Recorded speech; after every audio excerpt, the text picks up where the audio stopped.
Hello and welcome to another live edition of the Nittany Dispatch. I am John Sauber, Penn State beat writer at the Center Daily Times. She is Audrey Snyder doing the same for InsideTheLions.substack.com. And we are 5 days away from the end of the 2025 season for Penn State. You know what? Let's just end it now, John. Let's just, happy Christmas week, almost Christmas, which is why we are recording this at 2 o'clock in the afternoon on a Tuesday, because people are traveling and they've got really much better things to do. But yeah, happy Pinstripe Bowl week to those of you celebrating this game. Yeah, which is reasonably nobody. There hasn't been less juice for a game in my time covering this beat. Maybe the Outback Bowl against Arkansas, but this is right up there with it. No, this is way worse. This is because at least with that you could be like, oh well, some of these guys are going to be back, like all these things. Here, it's just like it's new staff, new players. Yeah, it's going to be bad. Yeah, and we will, get into a brief preview at the end of this and do our predictions and everything. And I'm sure Audrey forgot to write down a score. Now she's going to have to do that now and write down a score while I say this. But let's start off with the transfer portal, because that is where everyone's mind is. That is where it hasn't opened. It's so crazy. It hasn't opened, and it's not opening for 10 days, but there's already reporting about people being interested in players and players being interested in schools. Gee, I wonder how that happens. Stunning is tampering stuff. Real, John? Is tampering real? Yeah, it's very real. Yes. I think we probably need to start at the top, and that's the quarterback position for Penn State, because that is what everyone's going to be paying attention to on Saturday and on January 2nd until the portal closes.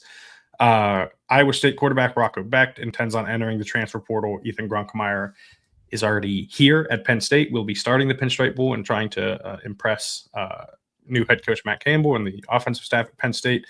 I will let you take the reins on this one. What is your understanding of this situation? And we can get into the discussion about this. I don't know, John. It sounds like Iowa State's quarterback intends to transfer, like you just said, and we know where his head coach is. We know where his offensive coordinator are. Kind of seems like those dots would align. I will say on the Grunkemeyer piece of this, and I'm getting into this on kind of a 5 thoughts piece that I'll publish probably tonight over on my Substack, Inside the Lions. Grunkemeyer, when we spoke to him last, which was that last week, John? The days are blur. I think it was last week. Was undecided at that point. The thing that I struggle with, if you're Ethan Grunkemeyer, is you had the taste of the starting experience this year, right? Back half of the season, you are the guy. He got better each week. That was especially noticeable this past month, really. So now, John, my question is, if you're Ethan Grunkemeyer, why would you want to go and sit somewhere after you've been the starter? Like, I think that's a really real, really difficult element of this. So I think, and again, this is just my gut reaction here, could be wrong, but I think we probably see Ethan move on to somewhere else. And I think that Penn State, we said it on this show several times, that whether it was Drew Aller moving on or what, that they were going to hit the transfer portal pretty hard for a quarterback. I think it makes a lot of sense that Rocco Becht very well could be that guy. But again, we'll officially find out in January. But yeah, when you said we're going to start at the top with the big one, I did not think you were going to say quarterback, John. I thought you were going to talk about the most notable name in the transfer portal, which is that of Mr. Chaz Coleman, who we'll get there. Yeah, we'll get there. There's some Penn State guys leaving too that I think we have to discuss, much to my chagrin.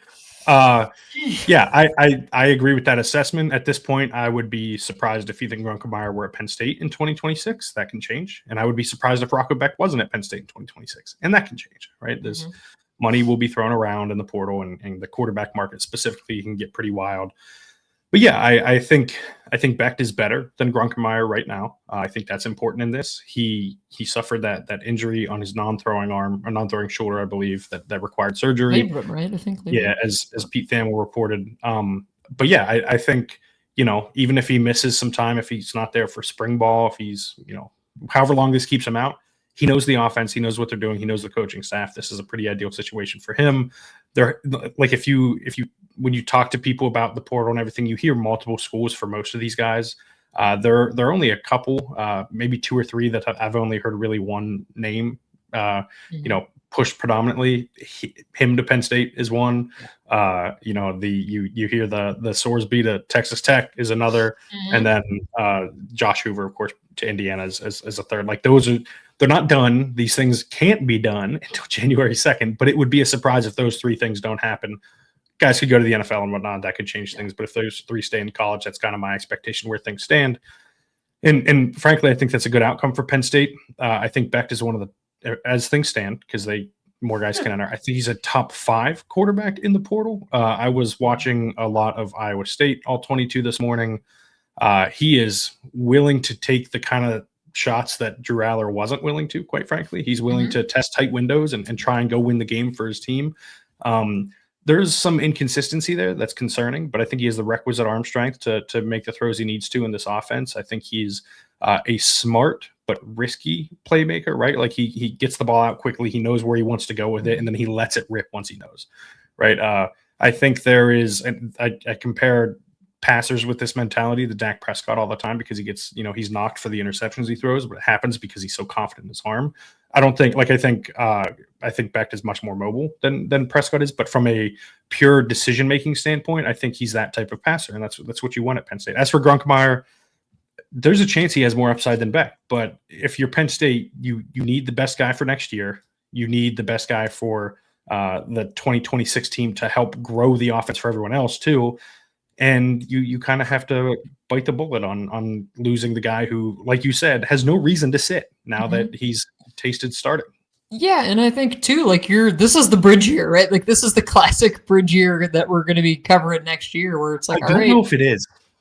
Well, John, listen, we'll have all off season to get into we got another that. month or two.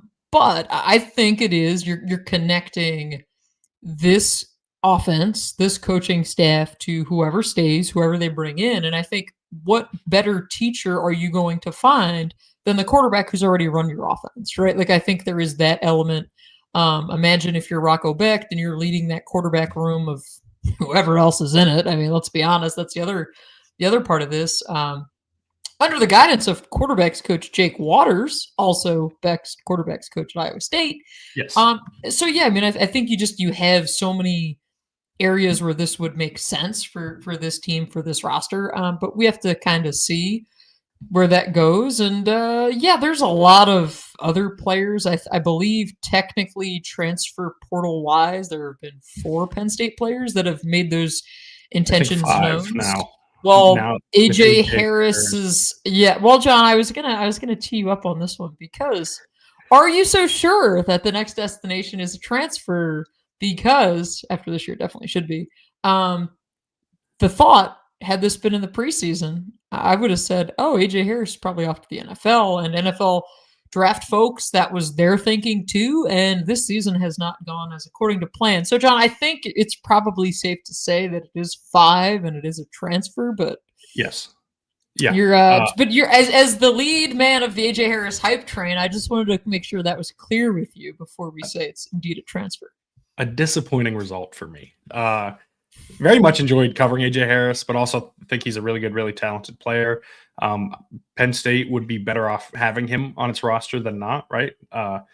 This is not a situation where it's someone that was buried on the depth chart or wasn't talented or what have you, like just couldn't meet the level. There was inconsistency this year for sure, but we know what he can do. We saw it in 2024. Cornerback play is not sticky, right? Not in the NFL, not in college, like year to year. That's why the best of the best are so valuable because they can string together those great years, but even good corners generally will have a down year at some point in their career. I go back to just for an Eagles example. James Bradbury. We're not talking anything about the NFL today, John. You're just trying to make me upset about things. No. Listen, James Bradbury was a high-level corner with the Panthers, goes to the Giants, struggles, goes back to the Eagles, plays well again before struggling again. It's not sticky. And so you kind of have to be willing to ride that wave at that position. You have to be willing to accept that, hey, there might be bad days even from the best players that can lose a team a game. But I think AJ Harris is a lot. Stop. You just can't let this Packers-Bears game go. You just have to keep going in on the corner and losing play. Yeah, that's exactly where you're trying to go, and you led me right down that path, John. I didn't even mention that Keyshawn Nixon gave up a game-winning touchdown. I didn't say that. I knew where you were going with this. But no, I do think like legitimately like Elliot Washington, excuse me. Elliot Washington. Eli Apple. Yeah, right. I think Elliot Washington probably was more of has never put it together. The tools are there. Like I wouldn't be surprised if he moves on somewhere else and has a really successful career. I would actually be surprised if AJ Harris doesn't, right? Like I think he's that good of a corner. I think he's going to go somewhere and have a lot of success. And we'll see that it was just a down year. You know, he wasn't at his best the entire season. And I think he'll go on to have a successful career. But yeah, those two, losing two of your top corners is not great. Right? Like it's not what you want. And understandably, like I said, the Washington one, you can hand wave away a little bit, but I think Harris, without a doubt, does hurt. I think that, you know, there are Iowa State players that have gone in the portal, notably Jontez Williams and Jeremiah Cooper. Williams, they're both versatile. From watching them play, it looks like they both played inside and outside. Both got hurt this year and only played in, I think, 4 or 5 games. Williams is which I think was the case for most of that Iowa State team. Everyone got hurt. Specifically the defensive backs, right? Like Williams was sticky in coverage. I thought he was really good. He's a little shorter, but he's stocky. He's like 5'11", 210, something like that. I think he would be a really good player at Penn State. I don't know if he is like a surefire going to Penn State kind of guy. I don't know that, you know, I don't know if there are many of those players right now other than maybe some of the decommits from the recruiting class. But I think Williams would be a great add if you're going to replace those guys. And then Cooper, like I said, also got hurt. Played at safety and on the outside at times. Looked like he played a little more inside in the lead up to this year. From I probably watched 5 or 6 games. It looked like he was playing more at safety in 2024. They were playing him a little more at corner in 2025. I don't have the data to back that up. That's just based on my counting stats from that sample size I watched. But another player that I think is absolutely Penn State caliber and would just, if he does go to Penn State, is highly likely to be next in line of the Kalen King, AJ Harris, John Sauber Memorial favorite corner on the roster that derails his career. I keep ruining careers and I don't mean to. I forgot that you were the Kalen King guy too. Yeesh. Yeah, it's not good. I'm trying my best. You know, maybe I was gonna say maybe. Well, it didn't really work out well with the receivers with you either. You were the Dante Cephas guy. I mean, I think maybe I stand by my Devontae Ross love. I do. I think I'm right on that still. I think the film would back that up. I mean, Devontae Ross, who we were supposed to talk to last week, and then we didn't. I would be surprised if we see Devontae Ross in New York. I'm not reporting anything. I'm just saying that I would be surprised if we see Devontae Ross in New York. You know, it's pretty funny though. But when I saw like the team obviously got to New York City on Monday, and I saw they tweeted out the video, and I'm looking at it like, oh, who do they feature in this video? Who's on the trip? And it's like a bunch of specialists. And I was like, yeah, of course you're gonna show the specialists because I mean this is gonna be opt-out city, transfer portal city. Same thing with Clemson. Yeah, I just, you hit on it in the open, just how uninteresting, disinterested people probably are going to be in this game and fans. Yeah. I'm curious to see what the crowd looks like for this thing because who buys a ticket for this game? Like, and I'm not judging. I am just genuinely curious. No, I think the spectacle of it is cool. Yes. I think if you want to go to Yankee Stadium to watch a football game, you buy it. And if you're interested in some of those young players, like Darius Dixon will be, I'd be surprised if he's not a starter next year at corner, depending on how the roster shakes out. If he's here, right. That's like wherever he is. Darius Dixon is a super talented young player. There are other guys worth watching. The running backs, I think you'll see a lot of Corey Smith and Cam Wallace. I don't know if either or both will be at Penn State in 2025 or in 2026. I do think that they're, you go because it's the end of the season. It's like a celebration, right? Like that's how all of these non-playoff bowls are at this point. That is what the purpose is. Yeah, this one to me, it feels so hollow, especially for what both of these teams were supposed to be. The fact that this could have been a playoff national championship type game. I was going to say, John, maybe people are going because they want to see Chaz Coleman, but we do know that he's plans to enter the transfer portal, which has kind of been pretty obvious, I think, for a while since the hugs at Ohio State. It was kind of the, hey, but to be fair, that was, again, the one that everyone points to was an usher. It was not like, it was, it was an usher, and there was a family connection there too. Someone knew, he played with his uncle or someone. Yeah, like it was not, I know a lot has been made of that. But again, Ohio guy, we'll have to see where he actually ends up. I don't know that we'll have to see. But I'm just John. I'm just throwing it out there. You never know. I don't need to cover up for these people. I'm pretty sure we all know where he's going. I mean, we think so, but again, if Texas A&M comes in dropping a bag, who's to say, right? I mean, then Ohio State drops a bigger bag. It's fine. Yeah, I mean, that's the thing. And I think I'd gotten a lot of questions of, well, why wasn't Penn State willing to pay Chaz Coleman to keep him? And here's kind of the reporting around that. What I'll share is that if you're Penn State, why do you pay someone who clearly is a liability right now at this point in his career against the run, right? Like, it's a lot of projection. Do I think Chaz Coleman is an elite pass rusher? Do I think he's going to be really good? For sure. Can he play the run? Can he play the run well? No. I mean, there were points this year. I remember that Rutgers game, and you're watching him against the run, and I was talking to whoever my seat might have been next to Max or Bob Flanders at Penn Live.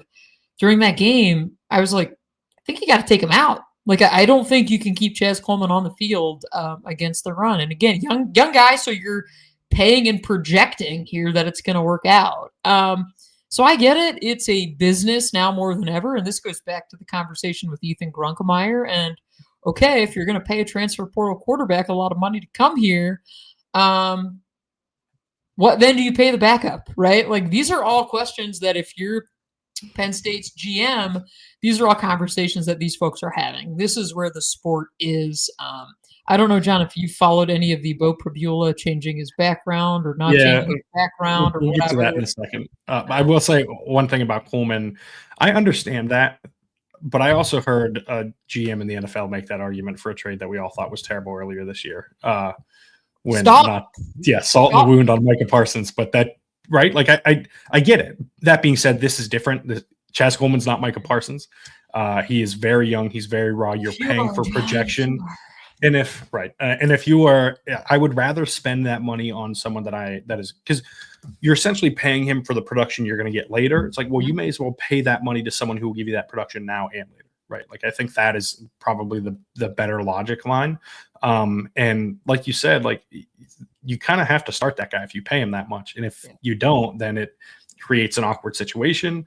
And if he's not good enough to start because of the run defense, or if he's only good enough to play obvious pass rush situations, then it can be a little difficult. But I also think you pay people to rush the quarterback. Like, that's a premium. That being said, I fully anticipate this staff is going to prioritize the money positions, so to speak, right? Mm-hmm. The quarterback, receivers, corners, pass rushers, linemen.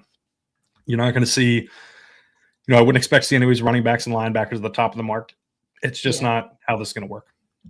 Yeah, and that's going to be, I mean, the construction of this next roster is going to be fascinating. And to me, that's also all the more reason why it's like, get through Saturday, end of this season.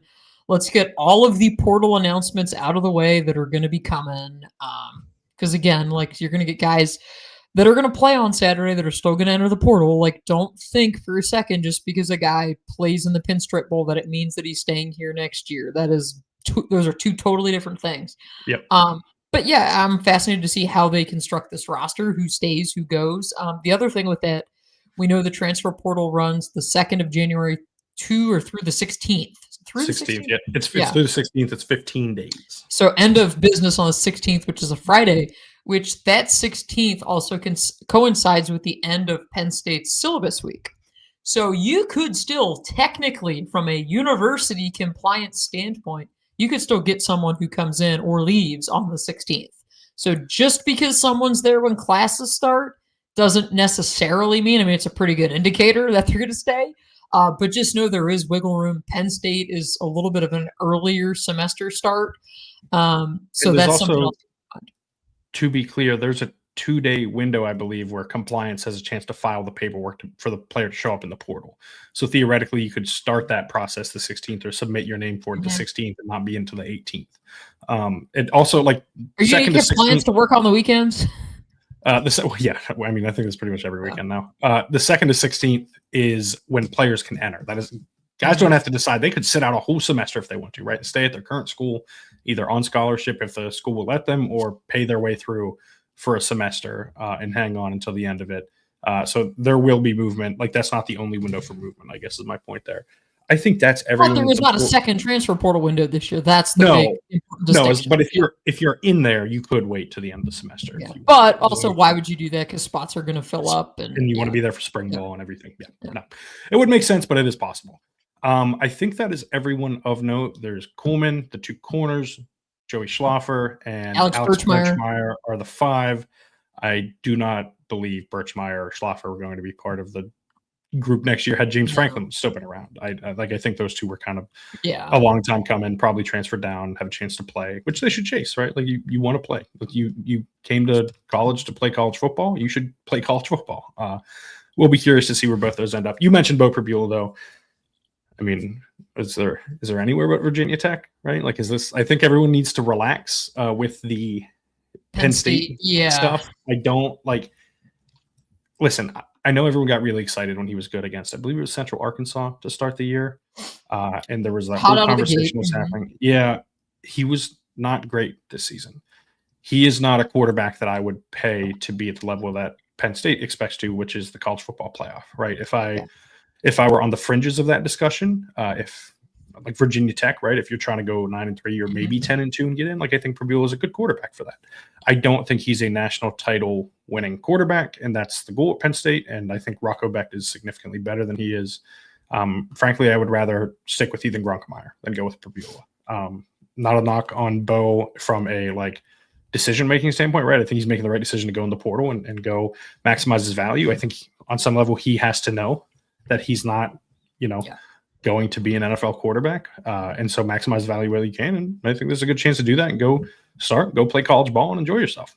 Yeah, it's a business. Take full advantage of the business while you can. Because if he was an NFL quarterback, he would have been gone right now, right? I mean, that's the other piece of this. I think it will be fascinating if he ends up at Virginia Tech. We get the full James Franklin, got the band back together. You see the reporting around he anticipates to bring back Sean Spencer. So there's some coach chaos, another former Penn State coach. No new ideas. Like none. Not a single run it one. all back. Like do the same thing. I mean, your template works. We know the template works. But he's doing it with everyone that wasn't. This is going to sound bad. That kind of wasn't up to snuff at Penn State, right? Like Ty Howell is an awesome tight ends coach, and we know that, and we think he might be a good offensive coordinator. But James had to offer him a promotion to get him there, right? Yeah. Look at the assistants that followed him down. Danny O'Brien, who I think has a chance to be a good quarterbacks coach. I don't think he's there yet.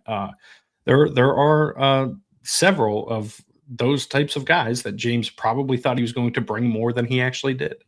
And I would be curious to know how he feels about sort of who went and who didn't. But yeah, I think right now it is looking like 70% of Penn State from, you know what I mean? Like the 70th percentile rather than 100th percentile, which you got last year. Like, it's like he's taking everyone that he can, but it's not the top of the line. And the guy who's been there before with Brent Pry. Yes, which I've said it a million times. I was thrilled when that news happened. It is all I wanted was for them to fire Brent Pry and then hire him back immediately. I still hope he requests separate checks every 2 Fridays. And it's just one of those. It's going to be interesting to see what they do. But also, does James change at all? And does he change? Nope. Is probably not his philosophy on how they develop talent and how they go after the transfer portal and who they pay, who they don't pay. And do you prioritize that top portion of the roster, or do you pay everybody like that? Again, I've written about it. We've talked about it. This guy was more old school than people realized. And in the end, that was part of Penn State's downfall this season. But we don't need to relitigate that, John, because we have a Pinstripe Bowl. Well, before that, we have a defensive coordinator search and a running backs coach search, I think. I know technically defensive line and linebackers are also open. I think we're both under the impression that will be Deion Barnes and Dan Connor. Again, nothing's done. That they still might have some stuff to work through there. But I published a story on Friday about where things stand with each of those spots, and I think you would agree that Deion is likely to be the defensive line coach and Dan Connor likely a linebackers coach, which leaves running backs coach and defensive coordinator. That's the only openings. And we know that Matt Campbell is not bringing his Iowa State defensive coordinator because, as we talked about before, we speculated, we pontificated, he is retiring, right? So that's kind of, again, we said he was mid-60s, I think. So the search continues, which again, I think maybe a few people are surprised by the retirement, but they shouldn't have been, just from fans who are waiting to see. If there was a chance he was going to come here, it was as an analyst type role to coach with his son. And I don't think, obviously, that's not happening. So yeah. So the search continues.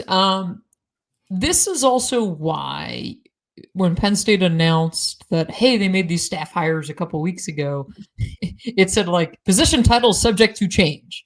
Yes. And this is why Terry Smith said he hopes to have some clarity on what exactly his role is, specifically what position group he's coaching. He hopes to have that information the first week of January. So again, this is a fluid situation. These are moving parts. But yeah, you got to get your DC in here. We know that Matt Campbell wants to have 4 down linemen, which, again, what the defense looks like. John, we're just coming off of an era where Penn State went for the highest paid guy, and it did not work. And Jim Knowles now, of course, is at Tennessee. So who do you got? Who do you bring in now? Yeah, listen, Dantlin's name is going to be attached to this until there's resolution. I'm still very much under the impression that his buyout is prohibitive and that Penn State is not going to, as far as I know, pay it unless that buyout changes, right? Maybe that opinion changes and they're desperate or whatever. I don't expect that. My expectation would be, unless USC for some reason wants to let Lynn leave or has a replacement lined up they want to get or what have you, that Lynn is going to be at USC next year. Lynn is not going to be at Penn State next year, I will say. I'll say it that way, unless that buyout changes or their opinion on it changes, and I don't expect the latter happening. So to me, it's the buyout has to change. Once you're there, you paid in a lump sum. We're not doing that again. Once you're done there, I think you look at potential candidates, maybe with connections to Campbell, maybe coaches that were on staff. I think that is, look at young upcoming coaches. I think would be a good place to start. But yeah, I think this is an actual search. Like, I think that is a thing. This is a chance to go find the best defensive coordinator, not necessarily just hire whoever. Not the same guy that you just had last year. Yeah. Yes. And I think running backs coach is a similar situation, right? Mm-hmm. I will be interested in seeing if there's any reshuffling maybe to put someone at running backs coach to keep people on staff. I think that's something I'm monitoring. The names that I put out there on Friday were EJ Barthol from Nebraska and Elijah Brooks, who was at Virginia Tech, was a longtime DeMatha head coach before that in Maryland. Regional ties would be super important. Yeah, I think it's just one of those things where you're kind of just waiting it out at this point. It's the holidays, like people got stuff going on. Like I would not be surprised if this dragged out beyond this week. Kind of expect them both to at this point. We'll see, things can change, but yeah, I think that's January. Let's just get there. Yeah, I think that's kind of where we're at. I don't know. Did I miss any names? Did I miss anything there worth noting about those spots? I think we're good. I think we hit on it. Yeah, I think you just keep trying to bury the lead, the most important part of this, which is the Pinstripe Bowl, John, and the 13th final game for this weird, underwhelming, bizarre, fascinating, interesting, disappointing, super, super memorable 2025 Penn State football season. Yeah, one of the worst seasons I've had to cover. One of? What was worse, John? 2021 was no fun either because they all got hurt and there was there's a level of excitement that comes with hiring a new head coach. I think for fans, that's like fun to cover too, like the portal and like it's busy. Don't get me wrong, but you're getting to know new people. You're like that stuff. Like at the end of 2021, I was like, well, what was the point of that? It felt like everything reset. No, this one to me.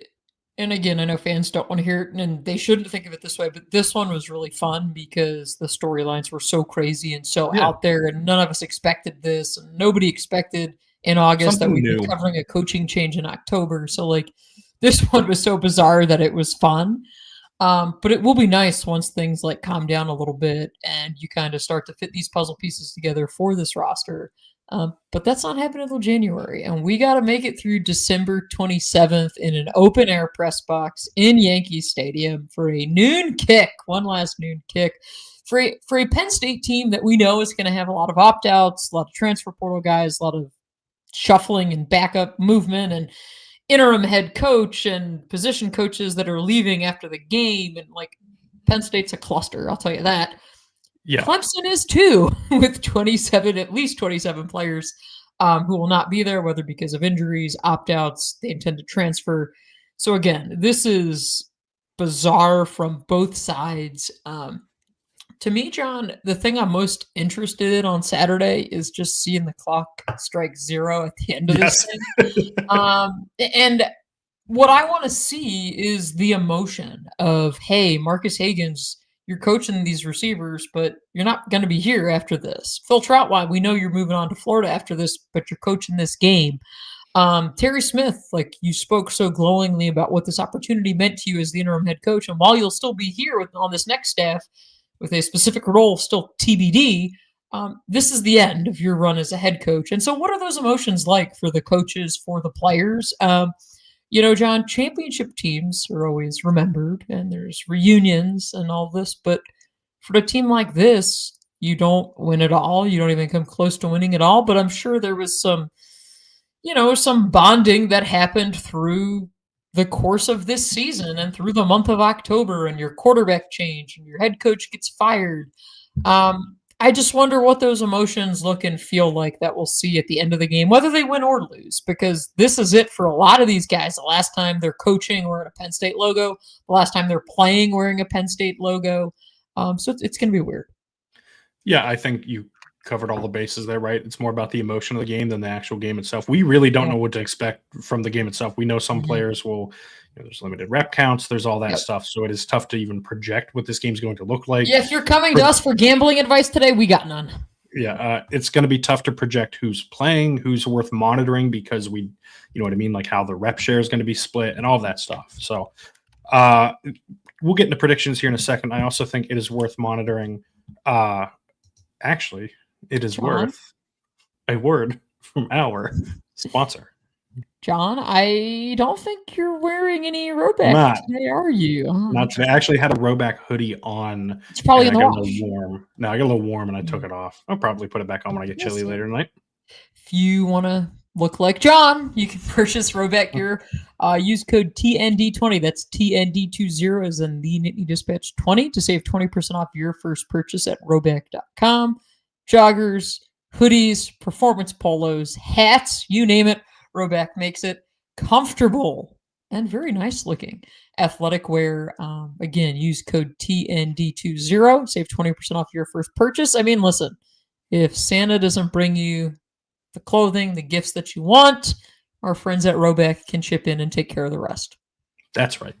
All right, prediction time. I also am going to put you on the spot because someone mentioned it in the live chat earlier, which I appreciate, for predictions for this round of the playoff, which I think would be fun.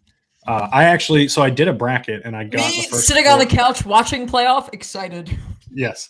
I did a bracket on ESPN and I got the first 4 matchups right, which were probably not relatively you should have. Definitely easier. Hey, now it was not a guarantee that Bama beat Oklahoma. But yeah, I think do you want to go there or do you want to go Clemson first? And for whoever in the chat said we complain a lot, yeah, that's part of the gig. What am I not complaining about? Sorry about it. Anyways, predictions for the playoff, or do you want to go Clemson first? Let's go Clemson first. That way, if people want to end the show there, they can end the show there. That's all along we said like confidence levels, predictions, these kinds of things. Yeah, we know nothing about this one just because rep counts, what guys are contractually obligated to appear in the game and what that constitutes, if that's a series, if that's a play, if that's a quarter, that we don't know. So I will go with Clemson in this one. I will say 27-17 with a confidence level of 0. And I will just say that Penn State gets to the end of this season and we're all, I think, okay with that. John? Yeah, I went back and forth on this because I really don't have a good feel for it at all. I went with Penn State 21-20 with Ethan Grunkemeyer outplaying Cade Klubnik, who I have been down on since last season. I think that this is a big day for one of the young running backs. As for who we're talking about post game, pick a name on the roulette wheel. Oh yeah, I didn't do who we're talking about. Yeah, we'll get that next. I went with Corey Smith.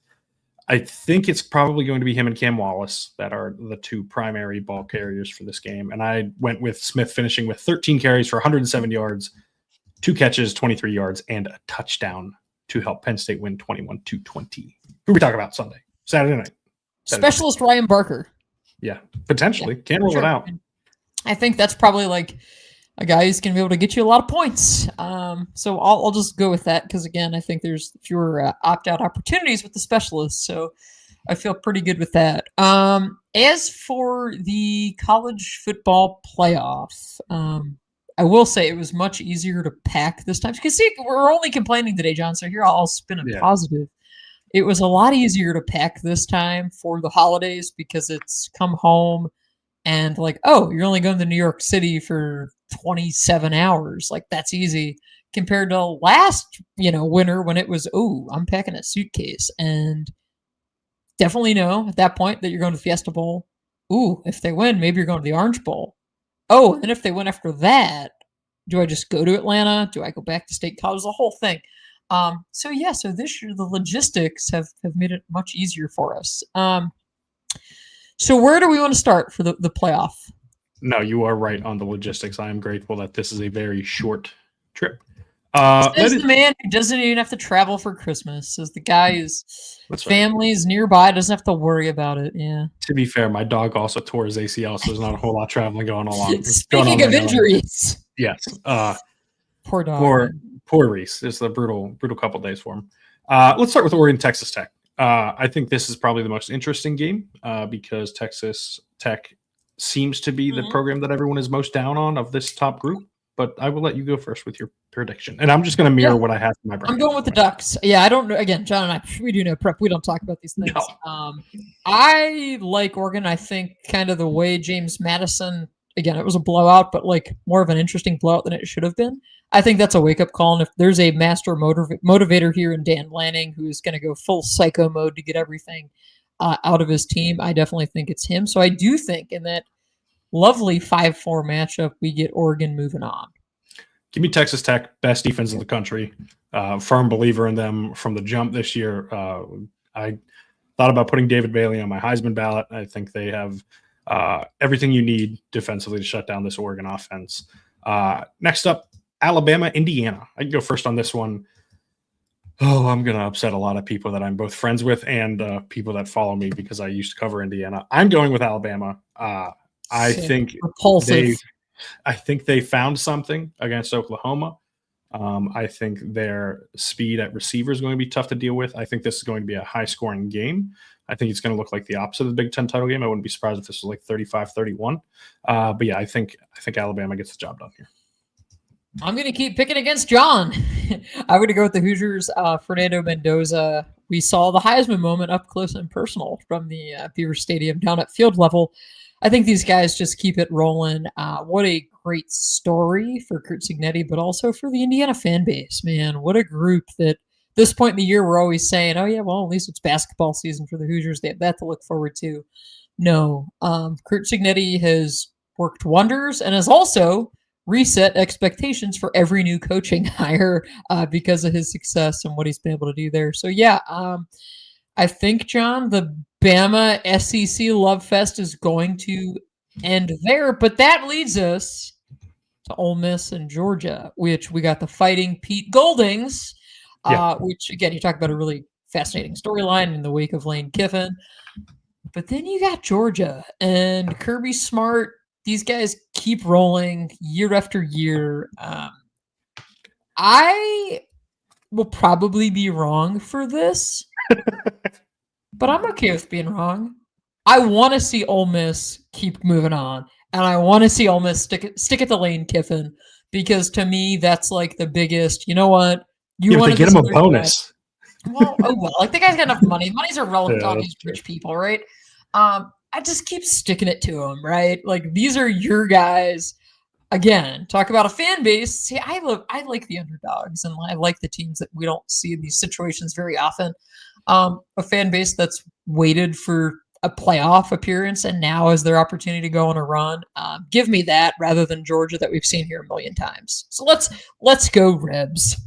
I'm going Ole Miss as well. I think quarterback play wins the day on this one. Big Trinidad Chambliss guy. I firmly believe in that offense, even without Lane there. Seems like Charlie West Jr. is doing a really good job of calling it. I believe in their defense. I don't think Georgia can keep pace. I don't know that this is going to be a high-scoring game, but I don't know that Georgia can score enough, I should say is probably a better way to phrase it, than keeping pace. Somewhere around 21-17, 24-17. I think Ole Miss gets it done. That brings us to what I think will be the blowout of the second round. I think Ohio State is going to win this game by 3 scores. Miami has the worst head coach in the playoff. They have one of the worst quarterbacks remaining. This is not a very good offense. They rely on Malachi Toney for everything on offense. Literally their only touchdown score in the first round, Malachi Toney. Ohio State's defense is just as good, if not better, than Texas A&M's, and its offense is significantly better. I don't think this game is going to be close. I kept making the joke that A&M and Miami was a fraud off in the first round as the battle of the frauds decided who was less fraudulent. I think Ohio State rolls in this game. I don't think it's particularly close. I think Mario Cristobal probably wastes 4 timeouts throughout the game that he shouldn't and punts on Ohio State's 1 yard line on 2nd and goal. John, it's my expectation. I hear and see what you're saying here. Okay. Yeah.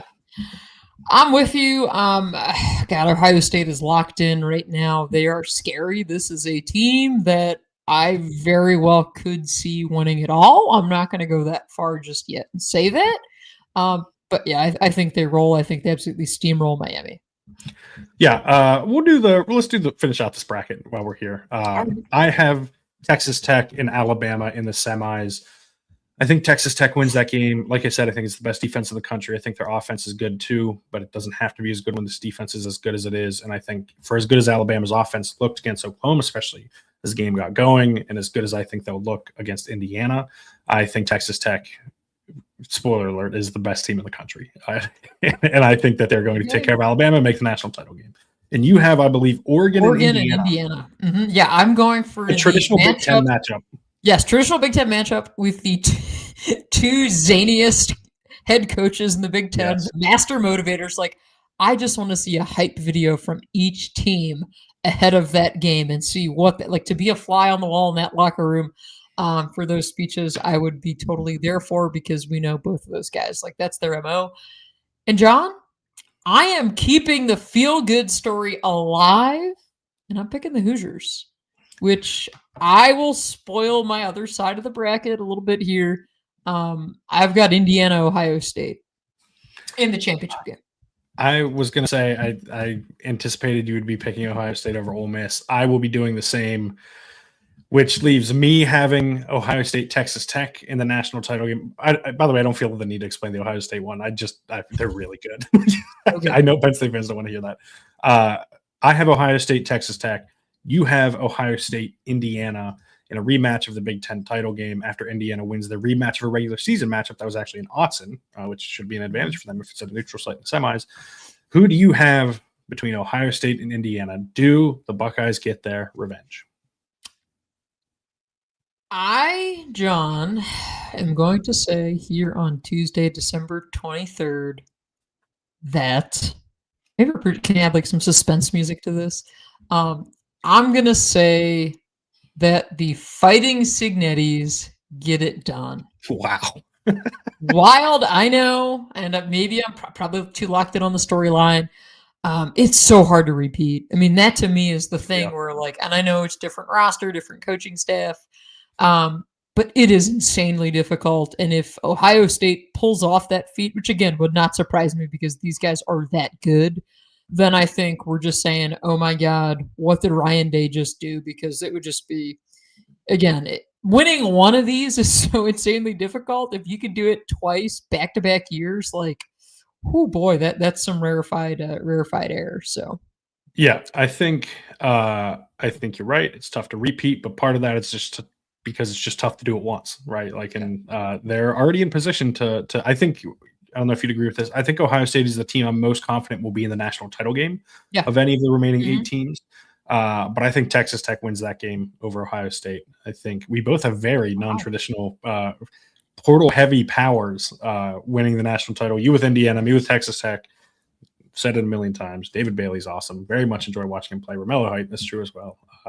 The linebackers are really good, but I think that front end is doing so much of the heavy lifting for that defense, and they're awesome. And I think we're in for a very fun playoff, right? Like, I know I'm not going to do the whole thing. I'm not going to do the whole rant. Stop caring so much that there were blowouts in the first round. Just stop. Not you. Just people, like broadly. Stop caring that there were blowouts. There were blowouts in every playoff, in every sport, all the time. Yes, James Madison was overmatched, but it is important that a conference champion who wins enough games to get there is in, right? Like, what is the complaint here? That Duke should have been in? Like, that Duke would have done so much better, right? Or that Notre Dame should have been in when they lost to the 2 teams above them? Like, I don't understand. I get complaining no matter who. Like, you expand to 16, 17, 18 will complain. You expand to 24, 25, and 26 will complain. It's a 12-team playoff. Usually, the best teams in the country there are like 6 to 8 of them. The last 4 spots, and in this scenario, like the last 2 going to conference champions, like, I'm fine with. We don't have to. I don't know why the goal is not to have the most competitive games possible every weekend. It's for 12 deserving teams to make the playoff and the 12 teams who qualify to make the playoff. Sometimes those teams get blown out. Yes, I know those mid-major, or whatever you want to call them, the group of 6 schools aren't as good anymore because they get poached, because their best players go in the portal, they transfer up, what have you. I fully understand that these teams are not as good as even when UCF was claiming their national title a few years ago, right? Like, this is not that. This is not Boise State in the 2000s.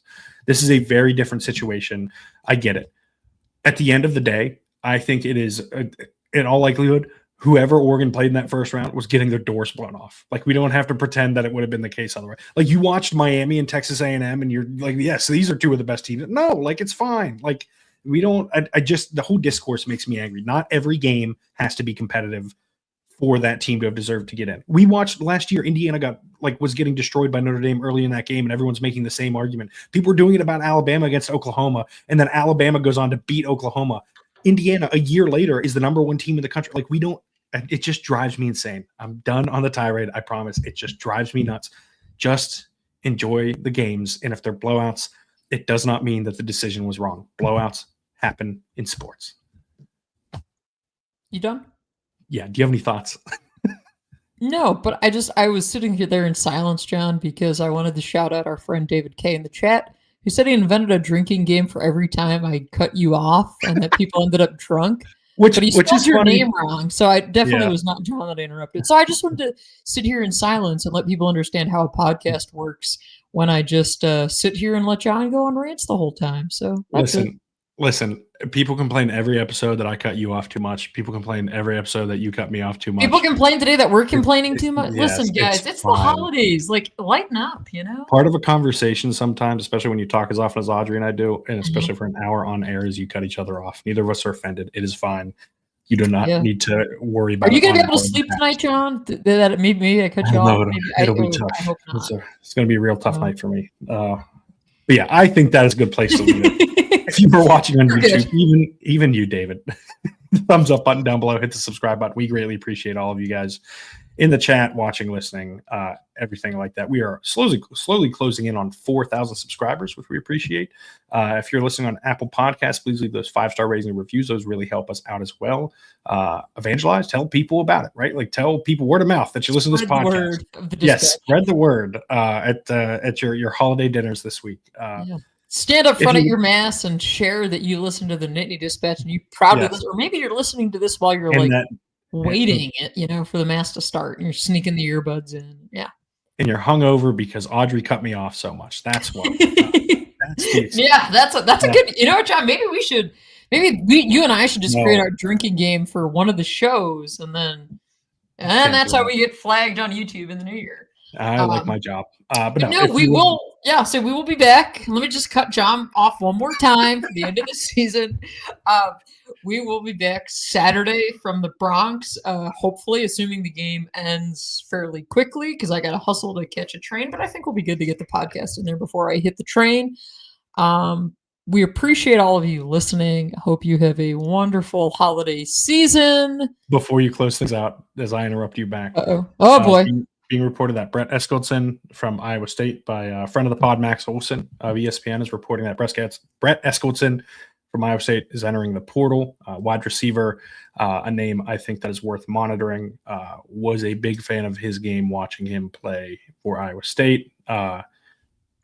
Don't know that that's going to happen. Would expect him to have a pretty good market in the portal, but I do think he's going to keep an eye on him. Anyways, if you would like to read everything Audrey writes, which you should do, you can find it insidethelines.substack.com. You can find her on Twitter at AudSnyder4 and on Blue Sky at AudreySnyder.bsky.social. You can find all of my writing at CenterDaily.com. You can find me on Twitter at John Sauber. There is no H in John.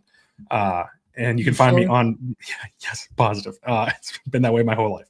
You can find me on Blue Sky at johnsauber.bsky.social. Until Saturday post game, when we will be live, probably around like 6 or 7 from an open air press box. Got to be a little earlier than that. I got a train to hustle to watch the Packers on my way back. That's true. A little nervous about the audio in an open air press box, but we'll find out how it goes. Yeah. Until then, thank you for tuning in. Have a great day.